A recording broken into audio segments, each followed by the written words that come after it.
Hello and welcome to the video where I kinda forgot to film how I painted this guy. So my Custom Warsmith is done. I guess we should call this video Step 2 Profit. But I can showcase all the features of this guy and give a little bit a closer look how what he looks like.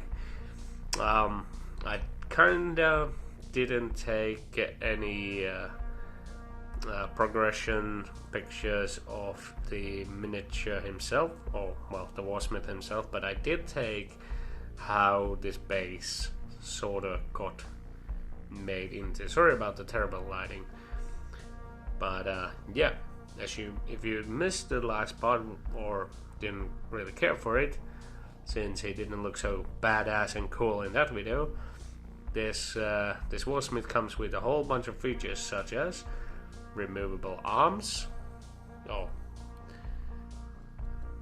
Yeah.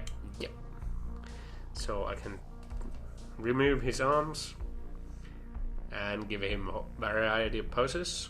I can also remove his arms entirely. So if I want to have like a power fist or anything like that, I can do that. Not sure what this arm would be for, but hey, at least I have the option. I can also remove the power pack in case I don't want to run him with the servo arm or anything. I have this one also magnetized, so you can take it off. So let's put that back in there. Oh, the magnet came off. Oh well, I'll worry about that later. So if I just want to slap a regular power pack on him instead of the that one, and his head also is magnetized, so you know, having the option for various poses like the one that I like to make. Let's first slap on the pieces, so I can do like this cool two-handed pose with just these arms that he's got. Oh, and also he can be removed from the scenic base. He can be removed, there we go. So that's how the player base itself looks like, and the scenic base, there's no magnets on that or anything. He gets stuck in there pretty well, which makes him far easier to handle now, especially in the last video when he was still not glued to the base. He would all the parts would fall off, etc. So he was far harder to showcase.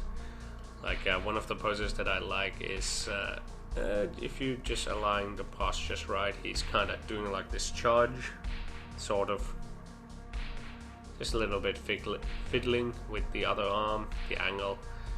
And then another one that I liked was this kind of a upper strike, and still a bit fiddly because the cable gets stuck on stuff, and the backpack doesn't like the shoulders. So, but yeah, usually he doesn't fight as much to get this done. There we go. Now he's got like a ready to strike pose, just moving into tinted a bit. So yeah, whole bunch of options to pose him to very limited degree, but yeah. So there's all his features, and I guess I could mention the paints that I used for him. So as a base coat, I used the Army Painter gunmetal as a base. Then it was followed up by I believe this is just the cloth is Mechanicum gray. Then all the blue sections are Vallejo's gunmetal blue. The red and yellow chevrons, colorblind, or the red sections are Vallejo lemon, whatever, lemon color. So, man, nothing really special going on with him. Just a regular Abaddon black, or whatever they call the black these days. We got more Mechanicum standard grey here. His eyes that are not really visible, or would be the good old blood red, corn red, whatever it's called these days. The cables are various colors, blue, then we got some green and red. I had to get really creative with so many cables going on.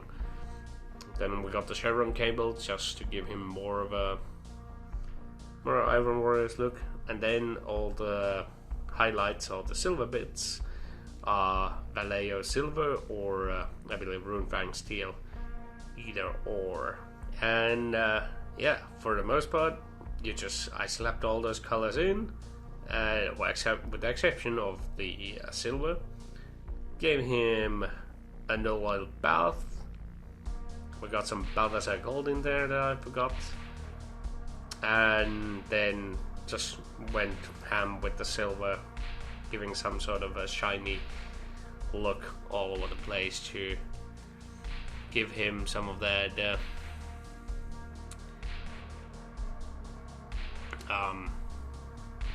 look that is being weathered all over. And that's really all that I did to paint this guy. So yeah, the only thing that was, that is missing from this guy is the helmet was supposed to have the Iron Warriors MKII helmet targeting thing, but which you may have seen at the beginning of the first video, but when I was slowly clipping the helmet away from the scouter in the last stretch,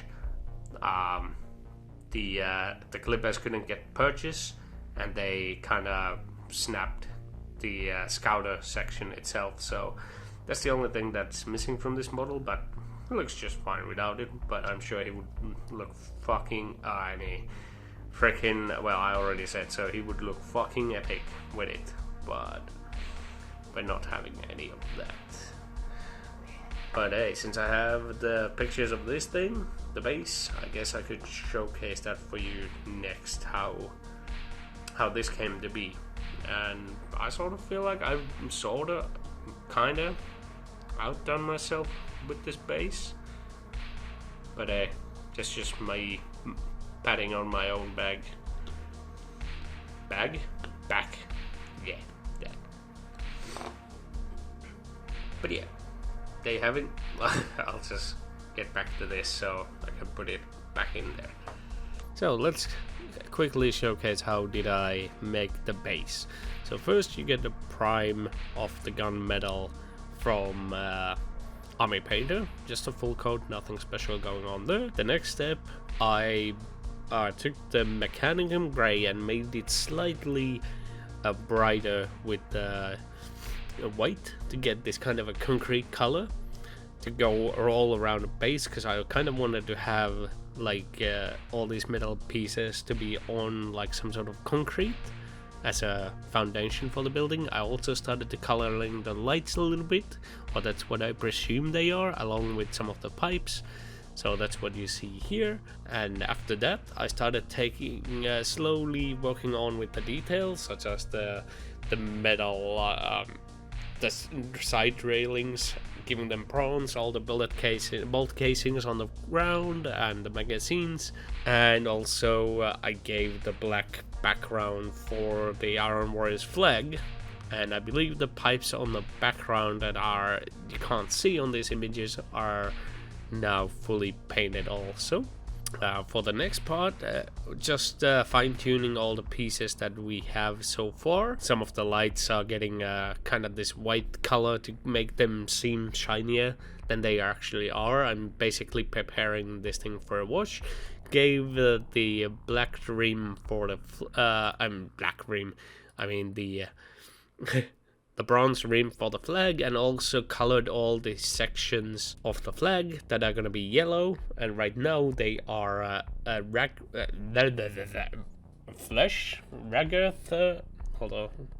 earth flesh color, and I'm gonna be using a yellow wash to make them into yellow instead of using actual yellow. And that's more or less what has happened here. So we have taken all the pieces we had and now just covered, basically just going a wash with yellow. All the lights have been covered with yellow, and I made this kind of an area where they would shine all around that I also covered with yellow to give a kind of usually I hate all these light effects, so to say, but this one I felt like it would be fitting to have a dim light going on. And I believe this is the first wash for the flag. I gave 2 washes to make that yellow as bright as possible, and then let's see on the next step, I reapplied some highlights such as the white color for the the lights, and also added the silver bits around the metal bits that go around the light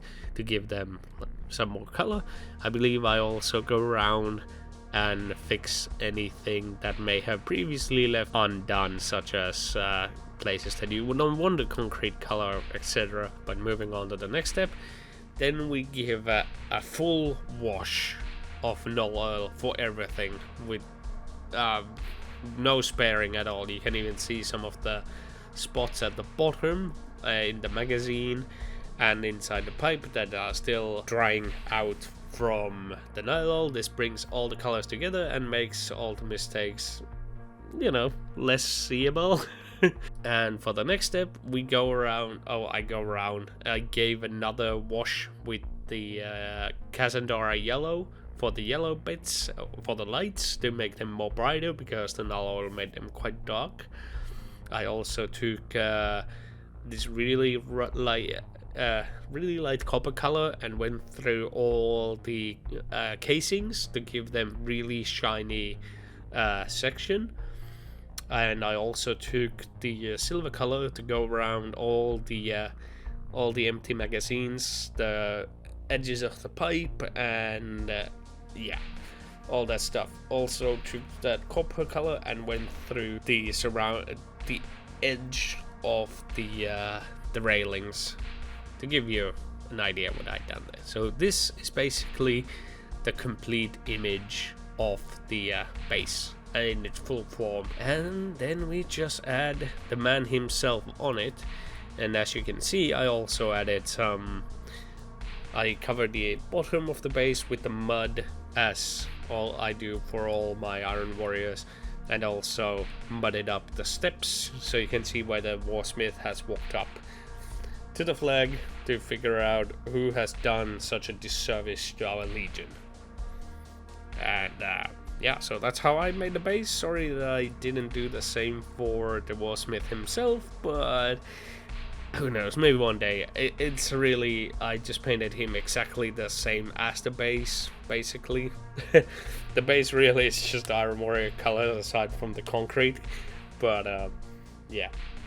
As a matter of fact, the Warsmith is painted exactly the same as all my Iron Warriors. You just swap the gunmetal blue that you see into Balthazar gold, and that's essentially all my Iron Warriors right there. So it's just a color swap for one particular spot. But there you have it. That's how I made my Kit Bash Warsmith, or yeah. Hope you enjoyed the video. Bye!